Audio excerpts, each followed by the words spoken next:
श्री नारायण है। आप सभी का आज की धर्म चर्चा में स्वागत। आप सभी का वंदन। आशा करता हूँ मेरा यह छोटा सा प्रयास आप सभी को पसंद आ रहा होगा, क्योंकि धर्म को लेकर जिस प्रकार मेरे मन में अनेकों द्वंद्व उत्पन्न हुए, आपके भी मन में हुए होंगे। अनेकों बार वह द्वंद्व परिणाम तक तो पहुँचा होगा, परंतु अनेकों बार आपको भ्रम को लेकर ही आगे बढ़ना पड़ा। और यह जीवन का सत्य है, क्योंकि जब तक जीवन चल रहा है, जब तक सांसें चल रही है, तब तक हम रुक नहीं सकते। कुछ इस प्रकार ही प्रभु ने हमें रचा है कि जब तक हमारी सांस चल रही है, तब तक हम कर्म को नहीं छोड़ सकते, कार्य को नहीं छोड़ सकते। तब तक कुछ ना कुछ हम करेंगे, चाहे वैचारिक रूप में करें, चाहे भौतिक रूप में करें, कुछ ना कुछ करेंगे। कर्मण्येवाधिकारस्ते माँ फलेषु कदाचन माँ कर्म फल हेतुर्भुः मा ते संगो स्वकर्मणि। कर्म की चिंता करो, फल की चिंता ना करो, क्योंकि तुम्हारे वश में केवल कर्म करना है। फल तो उस प्रभु के हाथों में है जिन्होंने सब कुछ रचा बसा है। यह कहना तो बहुत ही साधारण सी बात लगती है, लेकिन इसको निभाना अत्यंत कठिन है, क्योंकि इसमें सबसे मूल प्रश्न है कर्ता और कर्म। कर्ता कौन है और कर्म क्या है? जैसे ही हम कर्ता और कर्म का निर्धारण कर लेंगे, परिणाम की चिंता स्वयं ही समाप्त हो जाएगी। तो कर्म किस प्रकार का, इसके विषय में प्रभु श्री कृष्ण ने श्री अर्जुन को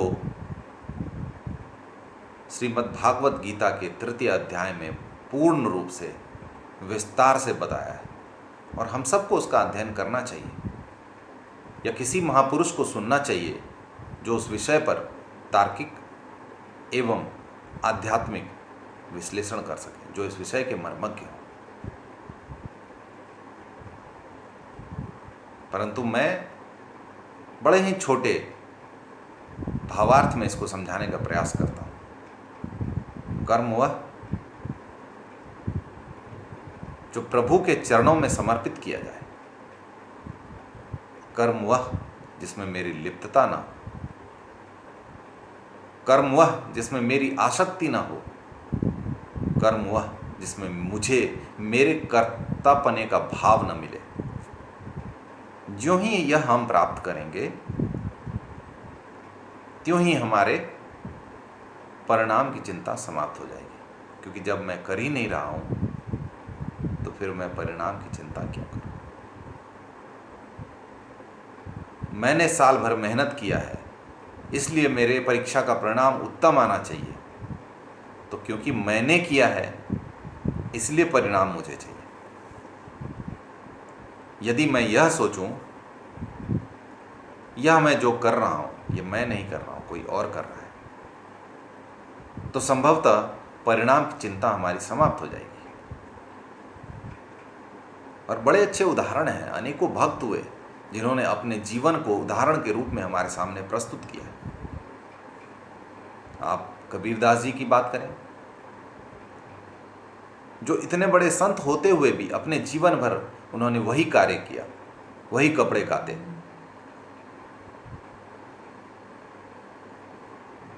जो उनके कई पुस्तों से चली आ रही थी। रैदास जी ने उन्हीं चमड़ों को साफ किया जो उनके घर के अन्य लोग करते थे। बावजूद उसके चमड़ा साफ करने से जो पानी निकला, वह चरणामृत हो गया। कैसे? क्योंकि चमड़ा साफ करते समय उनके मन में प्रभु के चरणों का भाव था।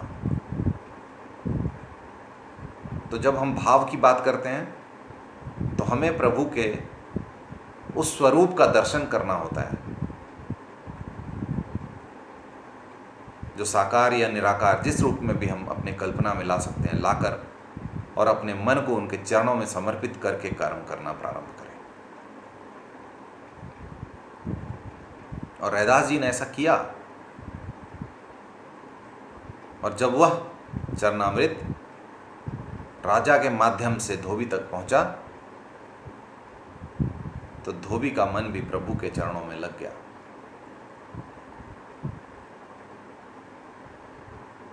अतः मैं क्या कर रहा हूं वह महत्वपूर्ण नहीं है, मैं किस भाव से कर रहा हूं यह महत्वपूर्ण है।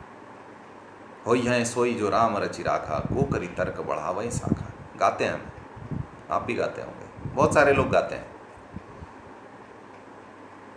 लेकिन क्या सचमुच हम इस विषय को मानते हैं? होई है सोई जो राम रचि राखा। कभी हम कहते हैं सब कुछ भगवान ने नहीं रचा है, उन्होंने हमारे हाथ में कर्म करने की शक्ति दी है। जी नहीं, ऐसा नहीं है, माफ कीजिएगा। उन्होंने यह रचा है, उन्होंने यह पहले पूर्व लिखित है कि आपको क्या करना है। फिर आप कहेंगे यदि पूर्व लिखित है तो ठीक है, मैं सोता हूं, मैं कुछ नहीं करता हूं, जो होना है अपने आप होगा। तो आप सो रहे हैं, यह फैसला करना भी आपके हाथ में नहीं है। आप नहीं करेंगे यह तय करना भी आपके हाथ में नहीं है, क्योंकि पूर्व निर्धारित है, आपको उससे बाहर आना है। जो आप सोचते हैं, जो आप सोचते हैं करेंगे। तो एक तो तरीका यह है कि हम इसको सकारात्मक भाव से स्वीकार कर लें कि करने वाले हम नहीं हैं। अन्यथा जब जब हमें लगेगा कि मैं कर रहा हूं, तब उसका दुष्परिणाम हमारे सामने खड़ा होगा आकर। क्षणिक में न जाए, क्षणिक में हो सकता है आपको लगे कि नहीं, मैं जो सोच रहा था बिल्कुल सही सोच रहा था। तो सबसे महत्वपूर्ण यही है कि हम कर्तापने के भाव से बाहर निकले। हम जो कर रहे हैं वो लग रहा है कि हम कर रहे हैं, लेकिन वो हम कर नहीं रहे हैं। वो पूर्व निर्धारित था, वो हमें करना ही था। हम चाहकर उसे छोड़ नहीं सकते, हम चाहकर कुछ और कर नहीं सकते। मेरे चाहने से कुछ नहीं होगा। करना तो मैं कुछ और चाहता हूं, करना कुछ और पड़ रहा है।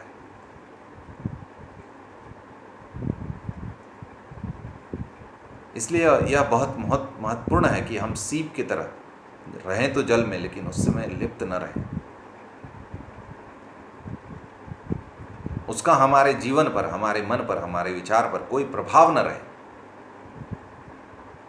और जैसे ही हम ऐसा करने में सफल रहते हैं, वैसे ही हमारे कर्म के प्रति आसक्ति का भाव समाप्त हो जाता है, और फिर परिणाम के प्रति भी आसक्ति का भाव समाप्त हो जाता है। क्योंकि एक से दूसरे की उत्पत्ति हुई है, तो अतः दूसरे को मारना है तो पहले को मारना पड़ेगा। तो आप सभी से मैं अनुरोध करता हूं, गीता का 3 अध्याय पढ़ें, कर्म के सिद्धांत को पूर्णतः समझें। और जब तक आपको समय नहीं मिल रहा है, तब तक कम से कम यह अपने विचार में सदा जपते रहें कि कर्ता मैं नहीं हूं, करने वाला कोई और है। अतः मुझे परिणाम की क्यों चिंता करनी है? जब मेरा कोई है नहीं तो मैं खो क्या दूंगा? जब मुझे कुछ पाना नहीं है तो मेरा क्या चला जाएगा? और जब मैं कर नहीं रहा हूं तो मैं परिणाम की चिंता ही क्यों करूं?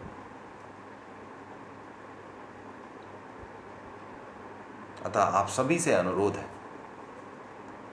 कि श्रीमद् भागवत गीता का 3 अध्याय पढ़ें, कर्म के सिद्धांत को समझें, और प्रभु श्री कृष्ण ने जो सिद्धांत बताए हैं उसका पालन करें।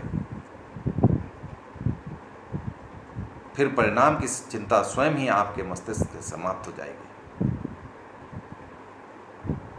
कर्म या इस विषय को लेकर यदि आपके मन में कोई भी प्रश्न हो तो मुझ तक पहुंचाएं। मैं सप्रमाण शास्त्रों से उसका उत्तर ढूंढकर आप तक पहुंचाने का यथासंभव प्रयास करूंगा। जय श्री कृष्ण।